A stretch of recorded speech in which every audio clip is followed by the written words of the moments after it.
ठाकरेंच्या शिवसेनेकडून उमेदवारी मिळवण्याकरता मातोश्री बाहेर कार्यकर्त्यांची प्रचंड गर्दी बघायला मिळते। अंजली सूर्यवंशी आणि चेतन सूर्यवंशी हे दोन भाऊ बहीण उमेदवारीच्या मुद्द्यावरून आंदोलनाला बसलेले आहेत। अंजली सूर्यवंशी यांना धारावी प्रभाग क्रमांक 186 मधून उमेदवारी अर्ज मिळावा याकरता मातोश्रीच्या गेटवर त्या बसून आंदोलन करता आहेत।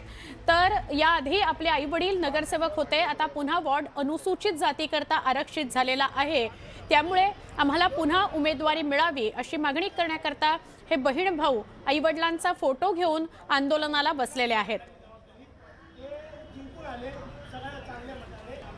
आपण थेट जाऊया आमचे प्रतिनिधी सुमित सावंत यांच्याकडे। सुमित, असं पहिल्यांदाच बघायला मिळतंय की उमेदवारी मिळावी म्हणून दोन बहीण भाऊ आंदोलनाला बसलेत आणि तेही मातोश्री समोर।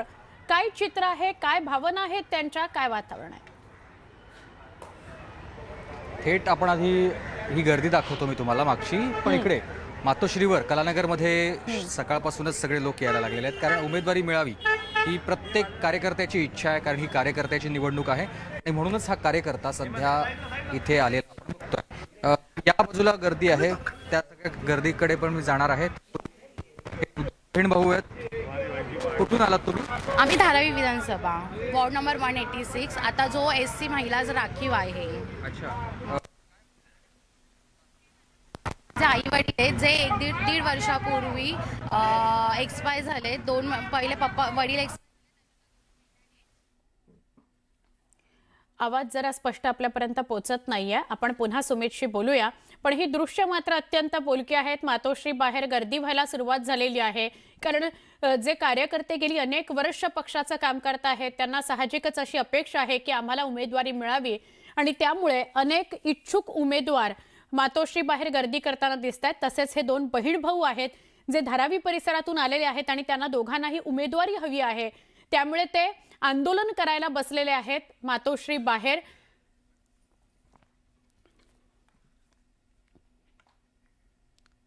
सध्या आपण पुढच्या घडामोडीकडे वळतोय। दिवंगत खासदार गिरीश बापट यांची सून स्वरादा बापट यांना भाजपकडून उमेदवारी देण्यात आली आहे। तसंच कसबा विधानसभेच्या माजी आमदार दिवंगत मुक्ता टिळक यांचे सुपुत्र कुणाल टिळक यांना सुद्धा भाजपने उमेदवारी दिलेली आहे। या घडीची मोठी बातमी आहे, गिरीश बापट यांच्या सून यांना उमेदवारी दिली गेलेली आहे आणि मुक्ता टिळक यांचे सुपुत्र कुणाल टिळक यांना भाजपने उमेदवारी दिलेली आहे। दोन्ही जण पुण्यातील प्रभाग क्रमांक 25 मधून उमेदवारी अर्ज भरणार आहेत। या घडीची मोठी बातमी आहे, भाजपकडून जे जुने जाणते भाजपचे कार्यकर्ते नेते होते बापट आणि मुक्ता टिळक या दोघांच्या कुटुंबियांना उमेदवारी दिली गेलेली आहे। अभिजित पोते यांच्याशी बोलूया।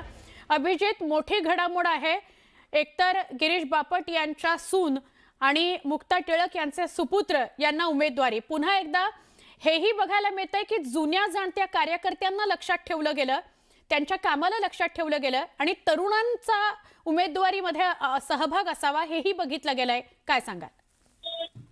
सुवर्ण, जसं तुम्ही सांगितलं, गिरीश बापट हे भाजपाचे जुने जाणते नेते आहेत। पुण्याचं राजकारण भाजप पुण्यात रुजवायला गिरीश बापटांचा खूप मोठा हात आहे आणि आता त्यांच्या निष्ठेला खरं तर एकत्रित ठेवण्यासाठी त्यांच्या ज्या सून आहेत स्वरदा बापट, ज्या इच्छुक होत्या भाजप सांगलीमधून, त्या एकदा नगरसेवक राहिलेल्या आहेत आणि त्यांना भाजपनं प्रभाग क्रमांक 25 मधून सर्वसाधारण महिला या जागेसाठी उमेदवारी दिली आहे। पक्षाचा AB फॉर्म त्यांच्या हातात पडलाय। तर दुसऱ्या दिवंगत कसब्याच्या आमदार ज्या होत्या किंवा महापौर पुण्याच्या ज्या राहिल्या होत्या त्या मुक्ता टिळक, त्यांची पक्षनिष्ठा आपल्याला सांगायची गरज नाहीये, कारण आजारी असताना विधान परिषदेचं मतदान आपल्याला आठवत असेल, आजारी असताना अँब्युलन्स मधून विधान परिषदेचा एक मतासाठी मुक्ता टिळक या पुण्यातून अँब्युलन्स मधून त्यांना आणण्यात आलं होतं आणि त्यांच्या मुलाला कुणाल टिळक जो मुलगा आहे विधानसभेला देखील तो इच्छुक होता, पण त्याला आता 25 मधून प्रभाग क्रमांक 25 म्हणजे कसबा जो भाजपचा गड मानला जातो तिथून या दोन्ही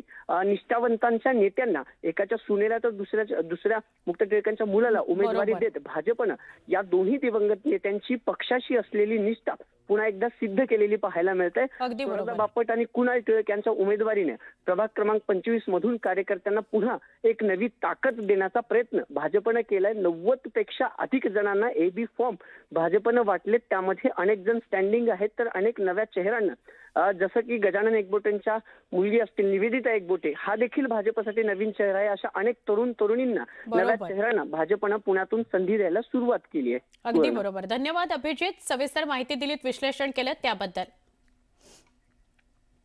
भाजपचे आमदार किशोर जोरगेवार आणि चंद्रशेखर बावनकुळे या दोघांमध्ये भेट झालेली आहे.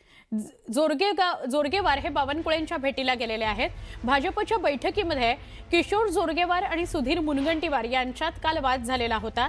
सकाळी जोरगेवार बावनकुळेंच्या निवासस्थानी दाखल झालेले आहेत त्यांच्या भेटीकरता. चंद्रपुरातील राजकीय परिस्थितीच्या पार्श्वभूमीवर या भेटीला महत्त्व प्राप्त झालेलं आहे. काल जोरगेवार आणि सुधीर मुनगंटीवार यांच्यात वाद झालेला होता. विषय होता जागा वाटपासंदर्भातला.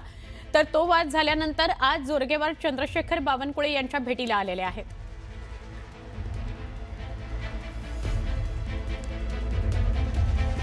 वंचित सोबतच्या युतीनंतर मुंबई काँग्रेस अध्यक्षा वर्षा गायकवाड नाराज आहेत अशी चर्चा आहे. मुंबई महापालिकेकरता काँग्रेसनं वंचितला 62 जागा दिलेल्या आहेत. मात्र या 62 जागांपैकी काही जागांवर काँग्रेसचे उमेदवार इच्छुक आहेत. काँग्रेसच्या इच्छुक उमेदवारांनी वर्षा गायकवाड यांच्याकडे आपली नाराजी बोलून दाखवली. या जागांमुळे मुंबई काँग्रेसमध्ये बंडखोरी होण्याची दाट शक्यता आहे.